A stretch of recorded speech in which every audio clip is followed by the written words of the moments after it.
Hey guys, it's Matt. Welcome to the Old Fashioned Radio Show for January 2022. Did I just say that? 2022. Not what happened to the last 6 months. What happened to the last 20 years? Oh my goodness, I need to talk about time.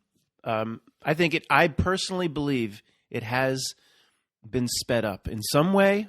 Might be part of the natural cycles of the processions through the equinoxes or whatever, but it's not what it was. And obviously I'm aware of the fact that time seems to go faster as you become older. I'm taking that into account. It still just doesn't seem natural. So this year Thanksgiving came, and then, we got plenty of time before Christmas. Not that, what do I have to do? I don't have to assemble a train set or anything, but, plenty of time. Pulled out some old decorations, a stuffed Rudolph, some things my grandmother used to put up when she was alive that I put out. And I want to do a little something. I don't know what I'm honoring and doing what I'm doing. And then all of a sudden, boom, Christmas is here, or that was there. Like, wait, how that? And then New Year's Day, the mummers, and then it's gone. And now we're pushing halfway through January. It's not natural to me. And I'm taking into it, Matt, as you old people get old, everything seems to move faster. Don't you understand that perspective of that? Of course I do. It's beyond that. And the amount of things I have to do during the day, I should have tons of free time with my only responsibility, this channel, and in dealing with 4 cats. They have special needs, but it doesn't take up all day. I don't have time to do anything. It's weird. It's weird. I do think there are changes in these regards at the reality layer. Matt, you always assign some mystical explanation. It's just people getting old, man. It's just, I don't think so. I don't think so. We'll talk about that later, I hope. Somebody just screamed at me from their bathtub, and righteously so. They say, it's your presentation, you jackass. You don't have to hope to talk about anything. Just write down what you remember to talk about. This guy's wiggity, wiggity, wiggity whack. What's that from? Criss Cross will make you jump. Remember that? Now, they had their pants on backwards. That was some sort of New World Order, not milk, alchemical symbolism. Wiggity, wiggity, wiggity whack with the pants on backwards. And it probably was. I can't quite get to the bottom of what was trying to be said there, but it probably was. So settle in, grab your Peter Stuyvesants if you've got them. Grab your Peter Stuyvesant high school memorabilia and sweatshirt, what they called the peg legs. That's the irony of the way this reality system delivers its joke. The most woke school probably in the history of the world, they have the mascot of Peter Stuyvesant High School, the peg legs. Completely offensive to certain groups of people, whatever. So grab them if you got them. Grab your sake. I think that's how you're supposed to say it, sake. I learned that from The Last Samurai. You can learn a lot. Almost everything I know about Japanese culture I learned from Tom Cruise in The Last Samurai. So this is not a 1.25 exercise. If you're going to scream at me, get to it. Get to it. I got 5 BitChute channels I got to get over to. I usually get something out of this, jackass. This is not what this is for. So grab your sake in Camden, New Jersey. They say sake. You ever have sake? I don't know. Maybe that's what it's. I think it's sake. That's what I learned that in the movie. And grab your little orphan Annie decoder ring. You will need that later. And what will be decoded will be far more impactful and personally significant than remember to drink your goddamn Ovaltine. All right, let me start with some good news and tell this story. Person I've mentioned many times, Tony, came over here last night. Tony, my best friend from 7th grade. We went to high school together. We went to Penn State together. I was best man at his wedding. You know who I'm talking about. Now, at some point, roughly 10 years ago, our Robert Frost paths diverged in the woods somewhere, where I started to wake up to a certain degree of truth, and he had kept, as I've said many times, I'll keep this short, the normie lifestyle. Where he is today, 2 dogs, 3 kids, house in the suburbs, wife, and some sort of executive IT job for a big company. He was here I have HBO Max. He wanted to see the new Matrix, and I was willing to watch it again. But the good news is we never got to the Matrix. What we started talking about I didn't think he was capable of talking about. Not hardcore, 7-Eleven is a part-time job discussions or anything like that, but he was surprisingly open to a lot of different concepts, even voicing some complaints that we typically hear from our community, voicing complaints himself.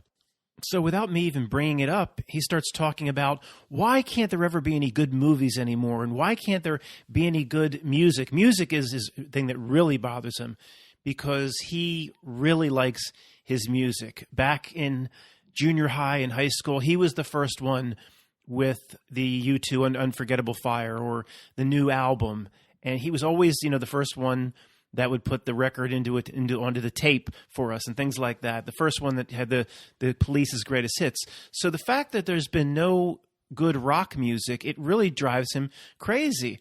And, we started talking about it. And of course, I can't start saying things like the reality itself ceased to, I dropped little hints here and there, but the point was he was open to talking about it. And I just kept thinking that, like what did they say in Event Horizon? That creepy Sam Neill, what is it? The baby bear just appeared. Well, that would mean the portal was open. That's it. The portal was open, or the gateway was open. The gateway can't be open because all 3 rings of the gravity drive have to align. No, that's it. I just kept thinking as he was talking, the gateway is still open, meaning that the cement has not hardened. I still think there will be people that are still coming around to a certain degree of understanding. I thought basically the cement had hardened on Tony. I never in a million years could have imagined some of the things he brought up last night. And it didn't just stop at, what is the deal with no good music, no good movies, no good television? He's saying the things we've been talking about for years, but then it evolved from there. Then he started telling me about things that happened at his old employer. He's now left the employer. He's more like a IT consultant, I guess, or in a smaller group. But he worked for this gigantic French company. And it was just another confirmation of things that we already know.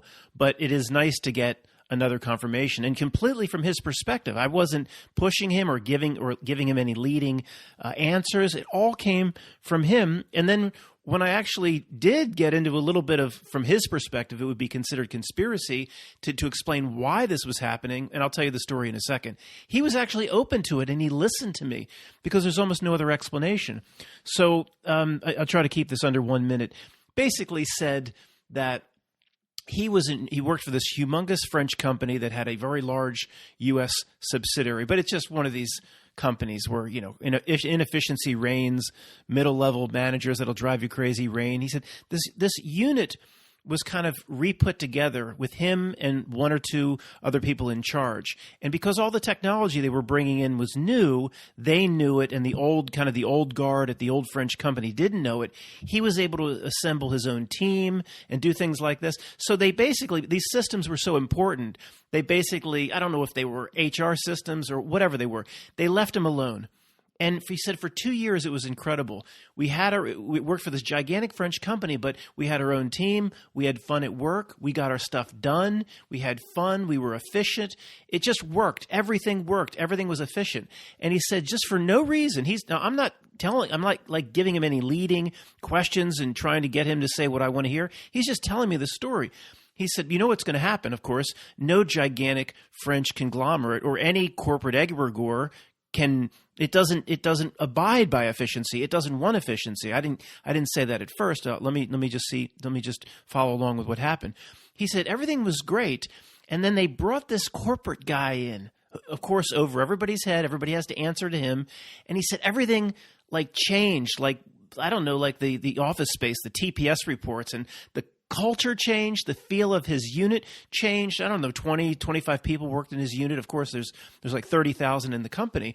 But he said just everything changed, how we had to do business. Now it was like introducing this corporate cancer, and he couldn't understand it. He kept saying, why would they bring this guy in? It ruined everything, and we were doing so well. We met every one of our goals. We were early in terms of our project implementations. Early, imagine that, in a gigantic French company. And he just couldn't understand why they would mess with that level of success.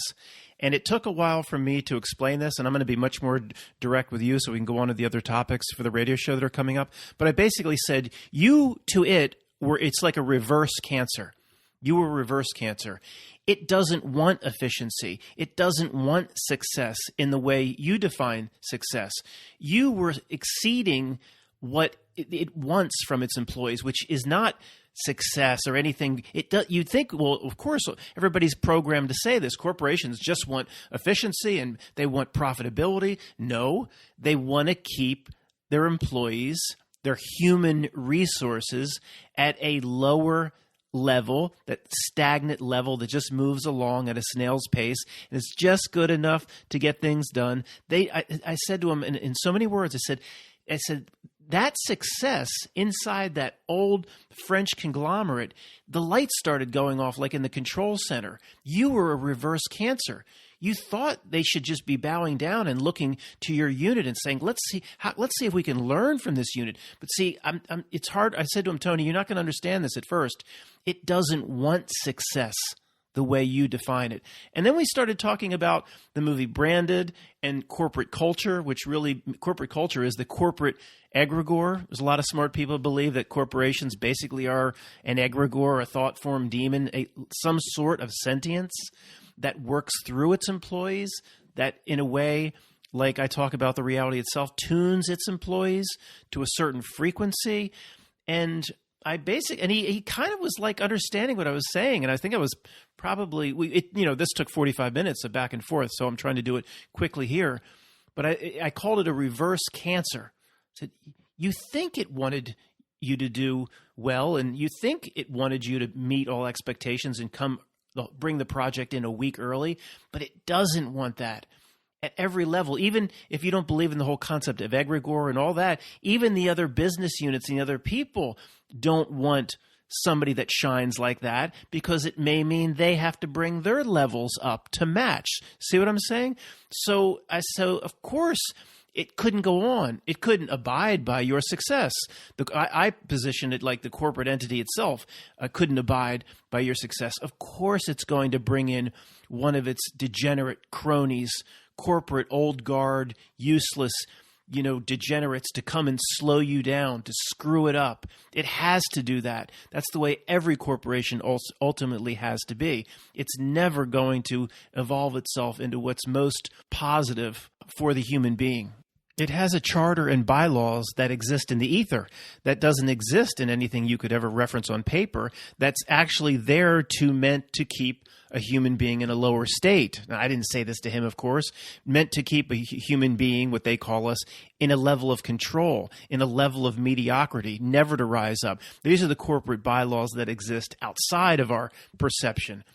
So in any big company, I would think it's almost a universal rule. If any business unit starts to just outperform every other business unit and then have fun while they're doing it, the corporation simply can't abide. I keep using the word abide, but it brings me back to the corporation just won't have it. It can't have it. It doesn't want what's best. It brings me back to that scene in The Aviator. What did she say? Katharine Hepburn's mother? That family scene is so good in The Aviator. So, I can't abide by people that talk but have nothing to say. What does he say? That airplane guff or something like that? I just can't abide by people that talk and have nothing to say. He's like, we don't talk about money here, sir. That's because you have it. And she's, what did you say? It's because you have it. You've always had money. Anyway, it's a pretty good scene. You should check it out. All right, let's talk a few minutes about this James Webb Space Telescope and the strange story unfolding there. Whenever the way the world does business, guys, if it's going to be some strange story that's just overall a massive deception, it can't start out legitimate. It will always start out right from the start showing its true colors. And although it's up there now, I'm sure it's up there now, projecting its whatever it does past whatever the Hubble can do, and looking at of course, that's always the same script. We want to look at the formation of the universe. It's always the same script over and over and over and over and over and over again. But something else complete. Who knows what? Maybe they sent a rubber ducky up there. I don't know what it is, but this whole James Webb story is creepy. But let's just start from the beginning. If it's going to be a creepy story, it will start out creepy. And if you remember, This James Webb Telescope, for some reason, had to be launched into space. Guys, no need for a sidebar. You know my position on the tuna fish cans. It needed to be launched into space from French Guyana. I don't, patata. I don't know how to pronounce it. I don't care. French, it had to, so it was a big exercise of planes, trains, and automobiles to get the thing down to French Guyana.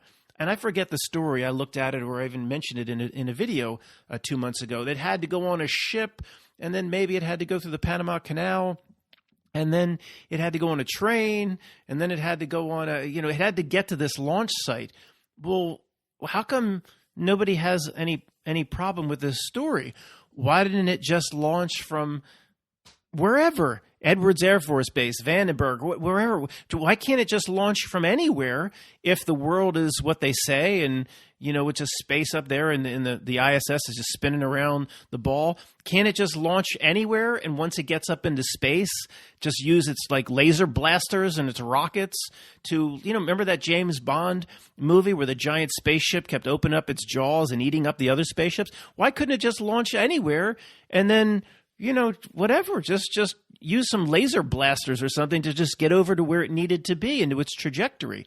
So it had to be launched from French Guyana.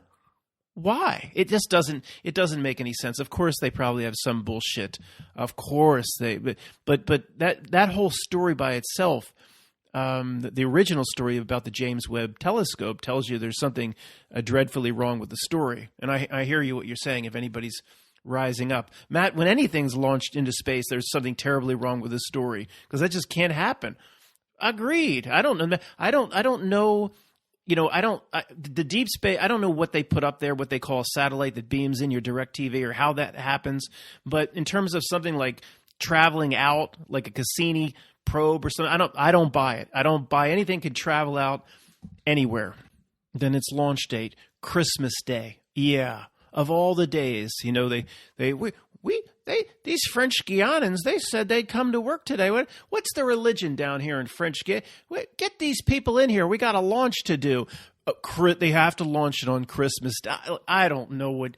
I'm not the one to break down their weird ass symbolism. You know me. I can detect the matrix code. I can't, in terms of what they're really trying to do with this weird shit. I don't know. But how weird is that? And there are people on YouTube that have looked more closely, of course, than I have at this James Webb Telescope, and they've brought forth, noticed the gematria, noticed strange references about time or looking back through time, and of course, all the creepiness is there. We'll just have to keep our eye. Oh, there you go. Where'd that slogan come from? We have to keep our eye on the James Webb Telescope to see how the creepiness continues. Maybe it'll get us a good image of V'ger 1 and 2. Can it see V'ger 1 and 2 and how it's doing on the other side of the Kuiper chastity belt? Anyway, let's move on.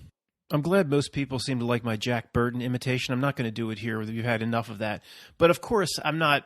Most people gave me a break. I should have said I can't really do the voice, but what I'm mimicking is the cadence and kind of saying what he would say over the walkie-talkie or CB radio, walkie-talkie over the CB radio, what he would say if he was a truther, mimicking the cadence and the way he would say it. But I didn't sound anything like him.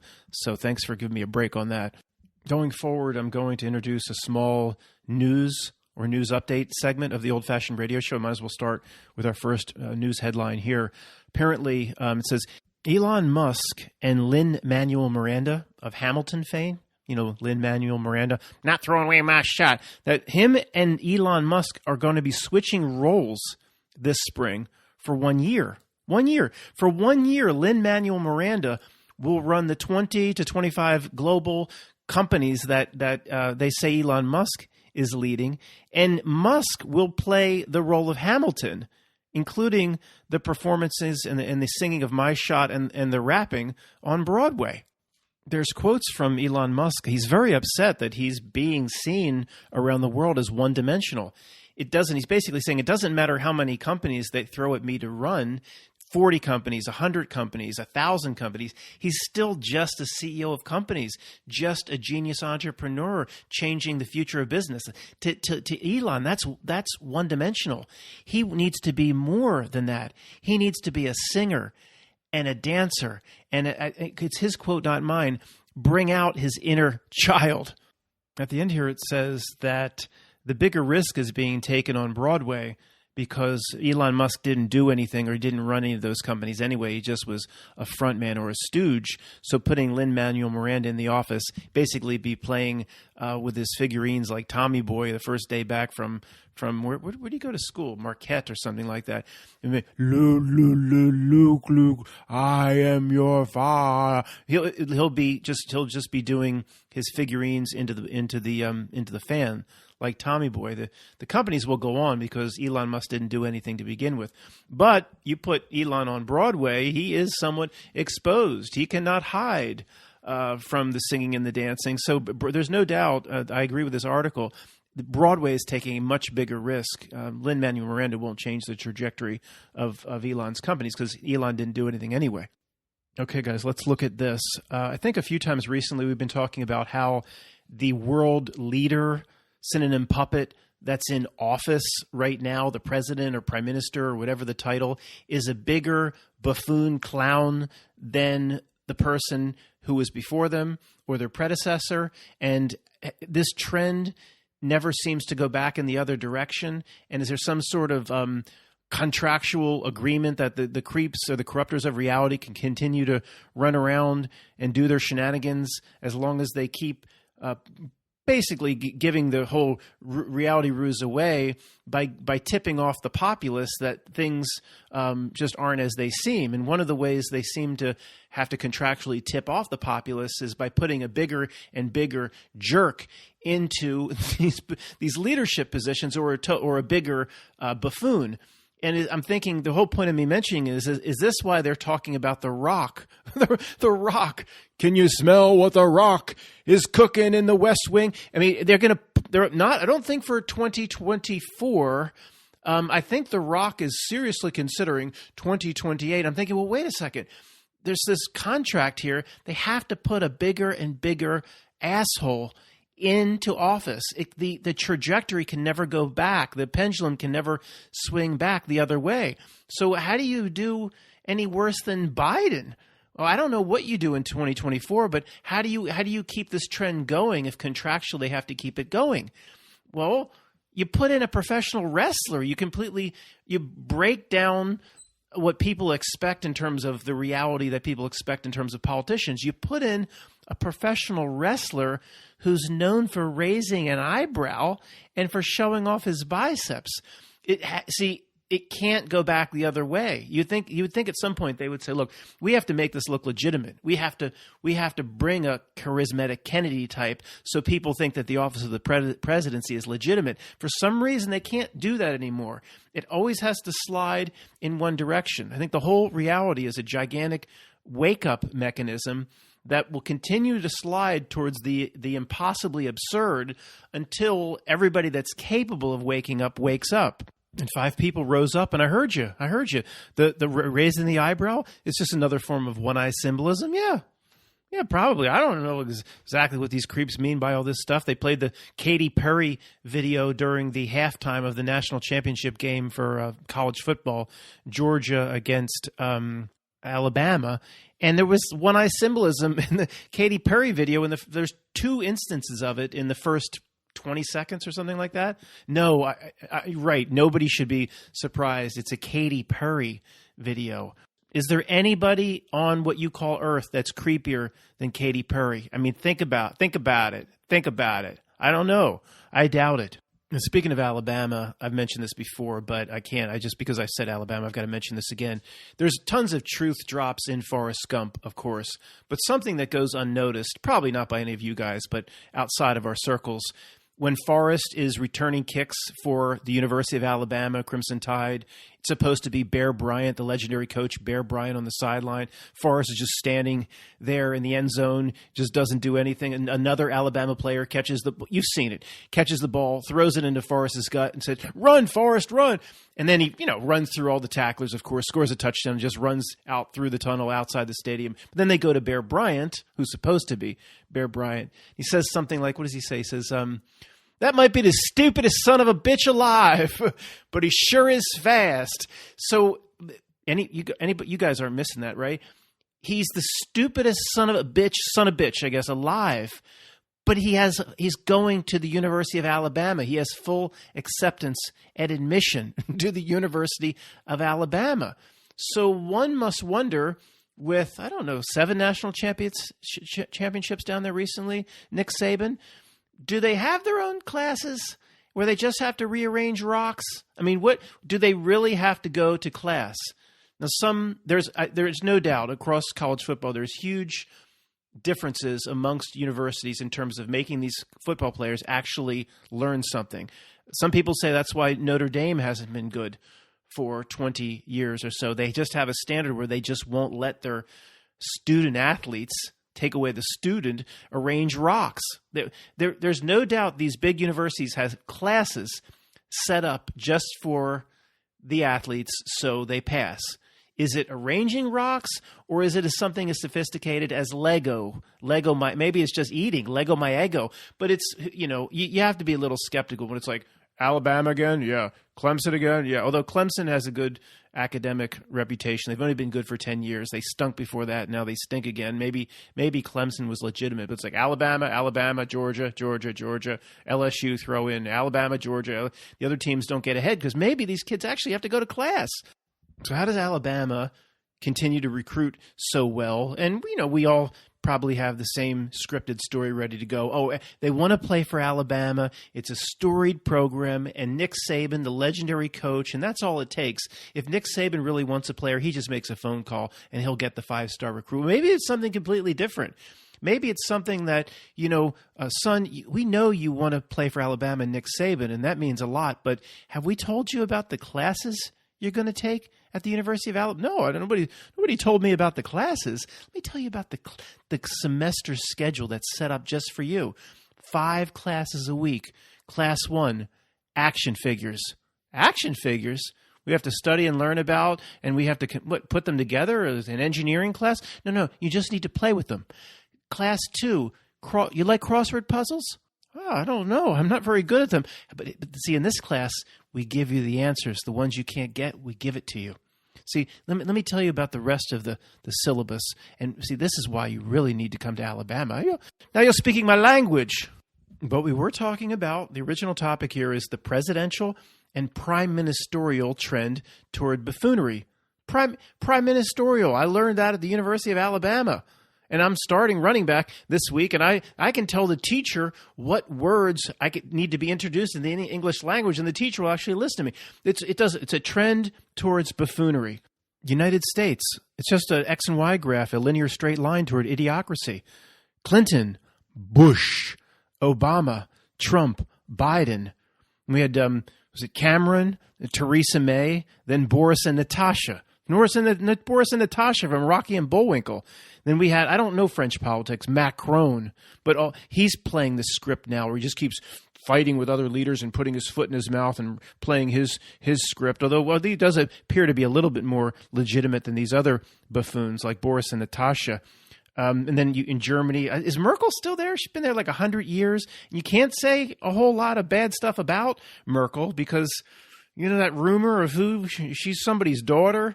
It could be. You never know. Her father set a certain trend in how to wax a mustache. I'm not going to say, she could be hardcore pipe hitting. I'm not going to say anything bad against Merkel. I think she seems to be about 78, and she's really 140 years old. Then you have just on the local level. How could we forget? I was going to do New York and some of the local trend towards idiocracy, but you have, is Justin Trudeau still in Canada? the assistant ski instructor? I mean, who could possibly think that this little worm could end up as the head of state? I mean, are you kidding me? How do people buy this? And then, okay, let's back to local.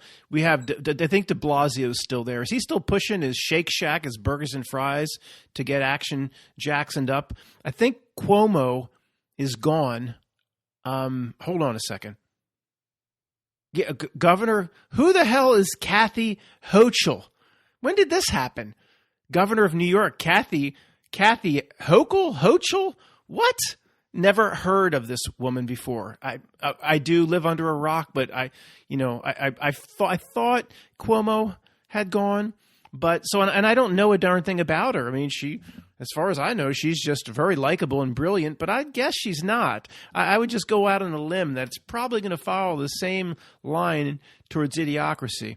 So, of all the people mentioned here, the imitation, I like best is definitely Governor Cuomo 5-6 years ago, maybe a little bit more. The issue with the gun control and how many bullets could be in a magazine and how many bullets could be in a clip, and the invasion and taking away rights here and there. And we've all heard it a million times. It's my favorite thing in the world to do. Governor Cuomo gets up in front of the podium about how many bullets can go into the clip or magazine, and the gun aficionados they'll give you a hard time. They'll say, stop saying clip. It's a magazine. I've been slapped down 100 times for that. Like, who cares? Everybody knows what I'm talking about. Governor Cuomo says, nobody needs 10 bullets to kill a deer. So the trend goes only in one direction, and it doesn't seem like a trend that can be broken. They have to put up a bigger and bigger fool until they succeed in whatever they're trying to do, or half the population finally comes out of their funk and says, this can't be real, this can't be legitimate. Thus, you have to be looking at The Rock. I'm not making this up, guys. I don't know if everybody's aware of this. There's lots of articles talking about preparing the professional wrestler, the actor from Fast and the Furious and the ridiculous movies, preparing him to be the president of the United States for, what is it, 2028, I guess. I'm not making this up. I mean, you've got to be kidding me. But there would be some advantages if the Rock could become president. There would be no need for war amongst or between countries, or the need for even war, rumors of war, or any sort of violence whatsoever outside of what happens inside the squared circle. I mean, you'd have The Rock, put him in the ring, and if there's a major dispute with China over the South China Sea or whatever, you bring Xi Jinping. How do you say it? Xi Jinping into the ring. I didn't mean that to rhyme, but it does. Bring Xi Jinping into the ring, and what you'll have is you'll have a kind of an evolution of presidents with bigger and bigger pectoralis muscles and biceps and ability to have all sorts of athletic moves in the ring, because literal international disputes will be settled inside the ring. You want The Rock once those sorts of protocols go in place. See, this doesn't bode well for that little pudgy little doughboy in North Korea. It doesn't bode well at all. He can't even carry firewood into the house. Never tied his own shoes like Akeem. You put that thing into the ring. I mean, anybody could beat him in the ring. But maybe there would be an exception, because the rule would change. All countries now settle disputes in the ring. He would then be allowed to pick a champion like they did. I hated that in Game of Thrones. He could pick Dennis Rodman to come into the ring against The Rock. So, it's you put The Rock in as president, then you change how countries do business with each other, most notably how they go to war with one another. It could be a good thing. Oh, no. Oh, no. Producers rapping on the window here, screaming at me to make sure I get in at least our long-term sponsors in this first hour. And absolutely, I mean, these are the people that have been with us from the very beginning that make this show possible. Our original sponsor, Marco Rubio, Senator Marco Rubio Bubble Parties of Central and South Florida. A new slogan: we remind you that the word rub is in Rubio. And of course, the original slogan still applies. It will never be removed. Just it's probably as well known around the world as have a Coke and a smile, is what happens below the bubbles stays below the bubbles. And the final note here at the bottom is, within 1 week, the 10,000th customer for Marco Rubio bubble parties of Central and South Florida, the 10,000th customer will be announced, and that person will be invited to a private bubble party with Senator Marco Rubio. Just the two of you, man, woman, or other, it says here. Our second sponsor to mention, we are back in good graces with them. We've had our little disputes and fights over the years, but everybody knows two people that love each other just can't stay away. Joe Biden, Deliverance Inbred Banjos of West Virginia. President Joe Biden, Deliverance Inbred Banjos of West Virginia. The note at the bottom here says, act now, and the first 20 banjos shipped out to the listeners of this old-fashioned radio show will get a banjo where Joe Biden himself has actually made his mark, scratched his mark. It's not a signature. It's more the traditional, what they did in the Appalachian Mountains. He made his mark on the bottom of the banjo, which increases the banjo's value tenfold. And I just want to tell everybody listening that Joe Biden was very unfairly and really irresponsibly typecasted in that role where he played the autistic inbred Deliverance kid who did the dueling banjos. And that was Joe. He played himself without any makeup. He was forced to go into politics because he could never get another movie gig after that typecasting. Really took a beating in Hollywood for a while, but their loss is our gain because now this is our president of the United States. Incredibly, our next sponsor has been with us almost 2 years, not as long as Marco Rubio and Joe Biden, but almost. It's Michelle O'Henry. Michelle O'Henry Tuck Guard Undergarments. And because Michelle herself recently saw the movie Tommy Boy, they now come with a guarantee. And that does not mean they're going to stop at just refunding the purchase price and the shipping and handling of the Tuck Guard undergarments, as well as the optional strap downs that may be purchased. Of course, they've always done that. That's not what we're talking about at all. But if an embarrassing situation arises, there's no pun intended there. If an embarrassing situation arises on your evening out because of a failure of the Tuck Guard undergarments or the strap downs, then the company is willing to reimburse you for the entire cost and expense of an embarrassing and ruined evening. I mean, let's just say you're out with a certain somebody and you go to see Hamilton with dinner. That's easily $500 in New York City.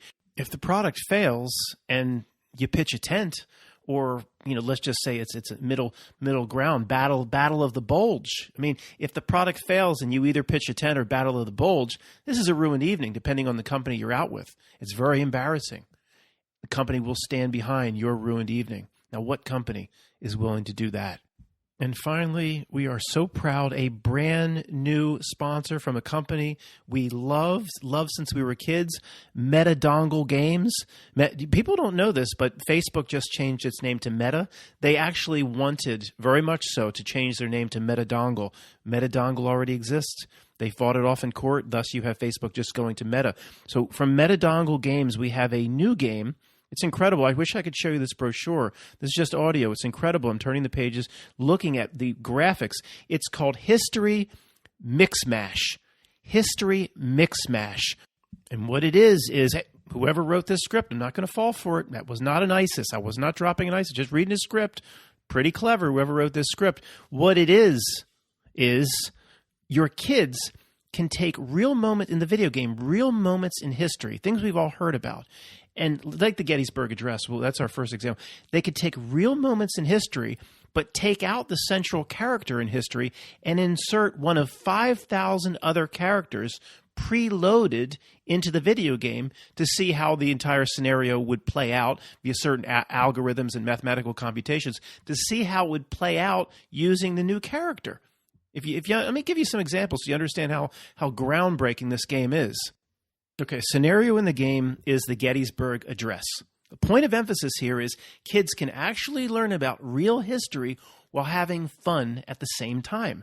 No kid wants to learn about the Gettysburg Address. All they'll be able to remember is fourscore, and the kids they don't even know that's a number. They fourscore. They think it's a hockey game. They have no interest in it. They just picture a big, boring Abe Lincoln keeled over with rickets, delivering some dumbass speech. They're not interested in it. How do you get your kids interested? You put them down in front of a textbook for Gettysburg Address to be like, I don't want this, Mom. I don't want to study this, Mom. You got any Little Debbie's? Give me Little Debbie's. Or give me a Ho-Ho. Give me a Yoo-Hoo. The chocolate drink was Yoo-Hoo. That's all they're going to do. But what you do is you give them, from Metadongle, you give them history mix match. And then they study the Gettysburg Address because they're going to insert their character of choice in the stead of Abe Lincoln. Right in the video game, you take his big rickety ass out and you put in one of 5,000 characters and see how it would go. I mean, anybody. Dracula, the humongous from Mad Max, put him in. Fourscore, 7 years ago, we came to the wasteland. Too much death, too much. And then the game, there's two settings. You can have him say exactly what or exactly do what was done in real history. Say it exactly the way old Abe said it, or you can actually have the game improvised, called improvise mode, and the character will take the original script and insert kind of what he wants to say, where he will actually start threatening the audience and threatening the entire South with horrible methods of torture right in the middle of the address. Now, you can't get kids any more interested in history than this. I'm looking at the brochure. I mean, the amount of scenarios and characters, it gets to be like 10 to the 10th power of the different things your kids can arrange. I mean, here's a Dealey Plaza. Everybody knows Dealey Plaza, grassy knoll and all that crap. I mean, Dealey Plaza, okay, your kid can recreate the scene, have Kennedy come around the corner, but instead, see, one of the preloaded characters is Lee Harvey up in that book suppository building. He can remove Lee Harvey and put in whoever he wants. You say, well, how would it play out if the American sniper, literally the American sniper, the most deadly person in the world of all time with a sniper rifle, put in Chris Kyle, the American sniper, up in the book suppository building, put it on improvise mode and see how it would come out. I mean, I don't know what your kids would say. I just put the American sniper in here and he missed all 3 shots. That proves nobody could hit the president from the book suppository building. You play it out however you want. You can put Big Bird up there, assuming you could get his 3-pronged fingers, whatever, through the trigger of the Italian bolt-action rifle. Play these scenes out however you want with your kids. Either way, your kids are going to learn about history. Just the scenarios with the Kennedy 2 asses in a nation are basically endless. That's one scenario among thousands in Metadongle's history mix mash. Take out Governor Connolly. Take him in the open air convertible. Take out Governor Connolly and put in Neo, the one, and see what happens. Okay, shots from the book suppository building. Does Neo have the wherewithal as the one riding in the jump seat to turn around and do bullet time to save Kennedy? I don't know, but this game, using incredibly sophisticated mathematical computational models and algorithms, will show you whether Neo could actually save Kennedy on that day. You don't like that? Leave Governor Connolly. Take out Jackie. You have 2 versions of Hermione Granger from the Harry Potter series. You can put in little Hermione Granger from Harry Potter and the Sorcerer's Stone, that little tiny girl, kindergarten girl, or you can put in the adult Hermione Granger from the Deathly Hallows 1 and 2. There's 2 versions of her. See which one could save the president with a flick and swish and a Inspector Patronus or whatever. Could she even have time to cast the spell? This game will show you. It's incredible, guys. And we thank the sponsor, Metadongle, very much. Guys, I'd go longer. I have some other topics here, but I've got to get this out. Believe it or not, I lost my electricity all day today. Yeah, but it was a planned outage. They're moving the transformer down the road. And no, I didn't get a notice. I just, I lost 15 minutes of this maybe about 10 minutes of this presentation. And I had saved, luckily, the beginning part. And everything just went down all day. For the most part, no electricity. I will not say I lost my power anymore. No electricity. So it's like, I think there's sections of Baghdad that have had electricity more consistently than I have since November 1st. Thanks for listening, guys.